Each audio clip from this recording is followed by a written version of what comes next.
a primeira matéria que a gente vai ver no nono ano é referente à química. A gente vai ter várias matérias agora, que eu vou falar apenas sobre a química. Pergunta lá, Célio, o que é isso? O que é química, né? Então, vamos lá ver o que é química. Só que primeiro a gente tem que saber que existe a química, a física e a biologia.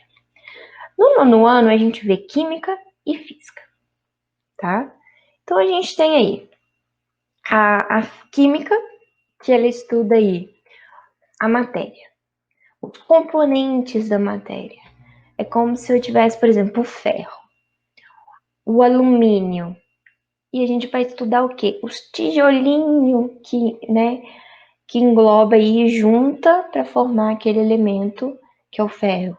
Ou os tijolinhos que juntam, que formam aí o alumínio. E o ouro, a prata e vários outros componentes aí, tá? Então ela estuda as propriedades da matéria, as transformações, uma coisa transforma em outra completamente diferente. A gente vê isso na química, tá? E as leis que reagem a essas coisas, né? A matéria, as propriedades da matéria e as transformações. Estuda principalmente os elementos químicos. A gente vai ver o que é isso. Mas, por exemplo, tem um elemento químico que é o ferro, tem um elemento químico que é o alumínio, o ouro, o oxigênio, o hidrogênio. São exemplos de alguns elementos químicos. E a física? A física é uma ciência que estuda os fenômenos naturais, baseada em teoria. Só que eu tenho que explicar que teoria aqui, para a ciência, é algo que é comprovado cientificamente, ok? Laucélio, eu já falo teoria com sentido de que é uma ideia que eu acho. Ok, no português popular, a gente usa teoria como a palavra que a gente usa na ciência como hipótese, que é algo que eu não tenho certeza. Mas teoria para química, para física, para biologia, para qualquer outra ciência, é algo que é comprovado cientificamente. Então, tudo é baseado na física em teorias, ou seja, em coisas que são comprovadas, em leis, né? E observação e experimentação. Vamos ver alguns exemplos de coisas que a gente estuda na física, só para ficar mais claro. A gente tem a parte da mecânica, que estuda os movimentos, os corpos. Então, velocidade, a gente vê aqui. Então, estuda movimentos dos corpos. A termologia é responsável pela temperatura e calor. Então, a gente analisa aí, né, os fenômenos relacionados à temperatura e ao calor. Eletricidade e magnetismo, que a gente estuda fenômenos elétricos e fenômenos magnéticos. Magnético vem de ímã, tá, gente? E a biologia? É o que a gente estudou até então em ciências, que é a ciência que estuda a vida, os organismos vivos, sua estrutura dos organismos vivos, crescimento, funcionamento, reprodução, origem, evolução, distribuição, bem como também, né, as relações entre o ambiente e os animais entre o ambiente, né, ambiente e os animais entre si. Não animais, seres vivos de forma geral. Então, tudo que a gente viu até então era biologia. Agora a gente vai para física, a gente vai para química e depois para física, tá bom? Antes de inicializar, a gente tem que ver o que é um átomo. Alguém já viu essa imagem alguma vez na vida? Átomo, essa imagem aí, provavelmente talvez você já tenha visto, não sabia o que era, mas já viu. Pessoal, o átomo, ele é a menor parte de qualquer matéria. Aí, Laucélio, você não falou que a menor parte do ser vivo é a célula? Ano passado? Ano retrasado? Na verdade? A menor parte do ser vivo é a célula. Só que dentro da célula ainda tem os átomos. Só que Os átomos, eles também têm dentro, né, de seres que não são vivos, como, por exemplo, rochas, no ar, na água, em pedras, em qualquer material que a gente pode ter em casa, né? Como celular, uma mesa, uma cadeira. Então, a menor parte daquilo vai ser um átomo. E aí, é possível ver o átomo no microscópio? Não. Ah, sério, se não vê no microscópio, como que eu sei que existe? Por conta de vários estudos que foram feitos. Então, a menor parte é o átomo da matéria. Então, se a célula já era pequena, pensando que a célula tem vários átomos, imagina então o tamanho de um átomo. Eu não consigo nem ver no microscópio de tão pequeno que ele é. Ok? Então, um átomo é a menor partícula de qualquer matéria. Ele é composto de algumas coisas. Tem aí o núcleo, que é a parte central, tá? Essa parte que a gente está vendo em azul e vermelho. E essa parte aí que tá vários círculos, né, órbitas aí rodando, que é a eletrosfera. Depois a gente vai ver isso com calma.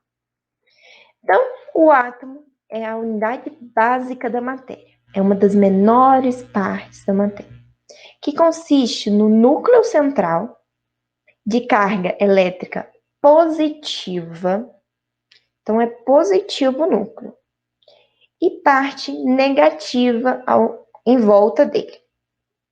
E a carga de carga positiva envolto por uma nuvem de elétrons de carga negativa. Então, o núcleo, ele possui dentro dele prótons e nêutrons. E a parte que fica girando em volta é chamada de elétrons. Então, a gente tem os prótons, nêutrons e elétrons. Os prótons e os nêutrons é o núcleo. Estão dentro. Desculpa. Os prótons e os nêutrons estão no núcleo. Em volta tem os elétrons que fica girando aí em volta dele todo, do núcleo. Carga positiva está no centro por conta dos prótons. Os prótons têm carga positiva. Os elétrons têm cargas negativas, que é o que fica rodando em volta do núcleo. E os nêutrons, ó, sério?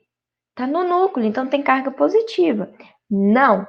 Os nêutrons, como o nome diz, ele é neutro. Ele não possui carga nenhuma. Então, o que dá carga no núcleo, o que dá carga positiva no núcleo são os prótons. Porque os nêutrons têm carga absolutamente nenhuma. Então, o átomo é a menor parte da matéria. Na verdade, uma das menores partes, porque ainda tem essas pequenas partes aí do átomo, né? Que é o próton, nêutrons, elétrons. E a gente tem no núcleo os prótons, né? E os nêutrons. Os prótons têm carga positiva, os nêutrons têm carga neutra. E os átomos os elétrons que ficam rodando em volta do núcleo possuem carga negativa. Vários cientistas ao longo dos anos falaram dos átomos. O primeiro a falar dos átomos foi o Dalton. O Dalton, ele chegou e falou: existe o átomo. Não sabia direito como que ele era, não tinha como descobrir, não tinha experimento para fazer direito, mas ele falou: existe uma coisa muito menor que a célula, né? E ela ainda está em todos os seres que não são vivos, que é o átomo.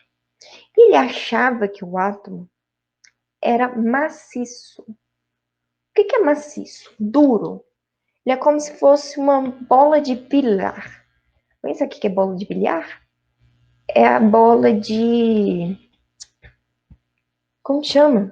Bilhar é sinuca, tá? Bilhar é sinuca, são sinônimos. Então ele achou como se fosse uma bola de sinuca, dura, toda maciça, né? Toda coberta aí de uma coisa. Ele achou que o núcleo era isso. Desculpa, que o átomo era isso. Que ele era dessa forma. Carga positiva e negativa? Não tinha nem ideia nessa época, hein, gente? Aí falou, existe o átomo, foi o primeiro a falar do átomo, só que ele achou, né, que ele era todo maciço. Já Thomson, alguns anos depois, chegou e falou, olha, o átomo, ele tem carga. Ele tem uma carga positiva no centro e várias cargas negativas nas bordas, né? Então, nessa imagem seria esse centro aí todo positivo, verde. Então, o verde seria todo positivo. E essas bolinhas vermelhas seria carga negativa. Ele achou que era assim. Ele achava que era assim. E ele deu o nome do modelo atômico dele de pudim de passas. O que é esse pudim de passas? Pudim de passas não é algo muito comum no Brasil, mas em outros países, principalmente antigamente, é muito famoso. É um pudim, né? Igual um pudim nosso, só que com passas. Então, o que seria o pudim? O pudim em si seria a carga positiva. E as passas seriam as cargas negativas. Ou seja, tá tudo misturado ali, sabe? E alguns anos, mas foi o primeiro a falar que tem carga positiva e negativa. Alguns anos se passaram e chegou Rutherford e falou: opa, tem.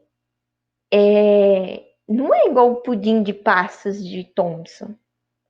Thomson. O átomo, ele tem algumas partes vazias, vamos dizer assim. E o centro realmente é positivo. Só que a carga negativa não está toda misturada ali.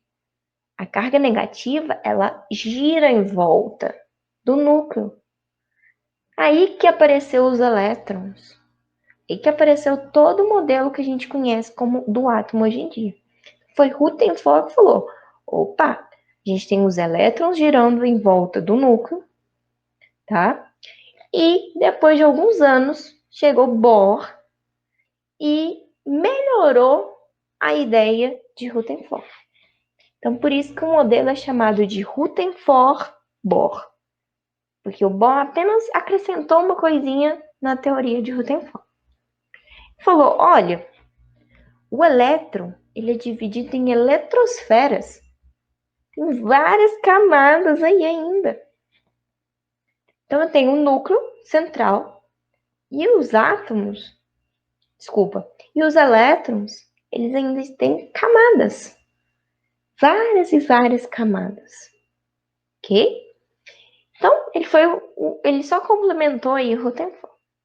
Então, Thomson não, Dalton achava que era uma bola maciça, como uma bola de bilhar, que é a bola de sinuca. E ele foi o primeiro a falar da existência dos átomos. Thomson falou que parecia um pudim de passas, que é aquele tudo misturado ali, né? Carga positiva e negativa tudo misturado. Mas foi o primeiro a citar carga positiva e negativa. E o Tenfort falou, opa, peraí. A gente tem o centro que é positivo e ainda tem a carga negativa que gira em volta do núcleo, que são os elétrons. E Bohr melhorou a teoria de Rutherford falando que tem ainda camadas na eletrosfera, que os átomos, desculpa, que os elétrons, eles estão divididos em camadas ainda. Então, o modelo atômico de Dalton era um modelo esférico e maciço, ou seja, todo preenchido. O que é um ouro maciço? É um objeto de ouro maciço. É um objeto, vamos supor, tem uma escultura, né, de ouro maciço. Vamos supor que ele é desse tamanho. Ele não é só a borda de ouro, ele é todo preenchido de ouro. Por isso, maciço. Thomson falou que é o modelo de pudim de passas, mas tinha carga positiva e negativa. Rutherford deu o modelo nucleado, que tem um núcleo, que tem as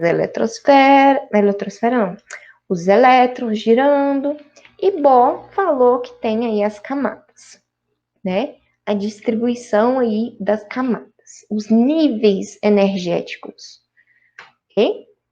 Aí vários exemplos, várias explicações mais detalhadas, escrito, né, de cada um, foi tudo que eu falei, tudo escrito.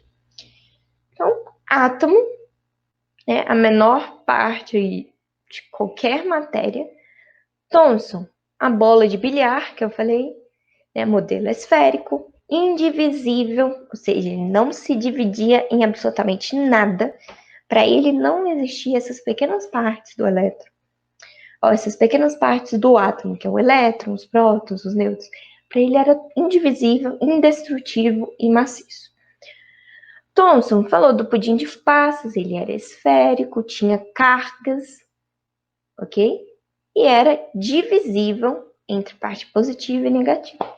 Rutherford foi o primeiro que deu o exemplo, a característica que a gente conhece como hoje, e Bohr apenas falou das partes aí, das camadas dos elétrons. Okay? Então, os desenhos aí. A data é importante, ó. Dalton, que eu não consigo decorar a data não, gente.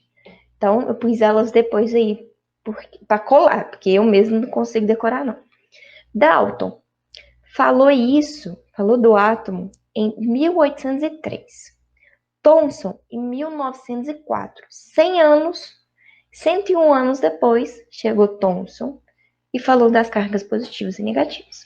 O pessoal estava começando a descobrir a eletricidade, tá? Nessa época aqui. Rutherford, ele falou que tem um núcleo da carga positiva e ao redor tá a carga negativa. Quando foi isso? Pouquíssimos anos depois, gente, 1911. E Bohr falou, poucos anos depois, 2 anos depois, falou das camadas, né, níveis de energia. Mas eu vou explicar essa nível de energia, tá? Isso aí são exemplos, desenhos mais bonitinhos, né? Mas eu tenho os prótons. O símbolo do próton é P. E a carga a gente representa como mais, porque é positivo. O nêutron é o N, o símbolo N. E a carga é zero, porque não tem carga. O elétron a gente representa com a letra E e um menos em cima. Que a carga aí vai ser negativa, então vai ser menos, ok?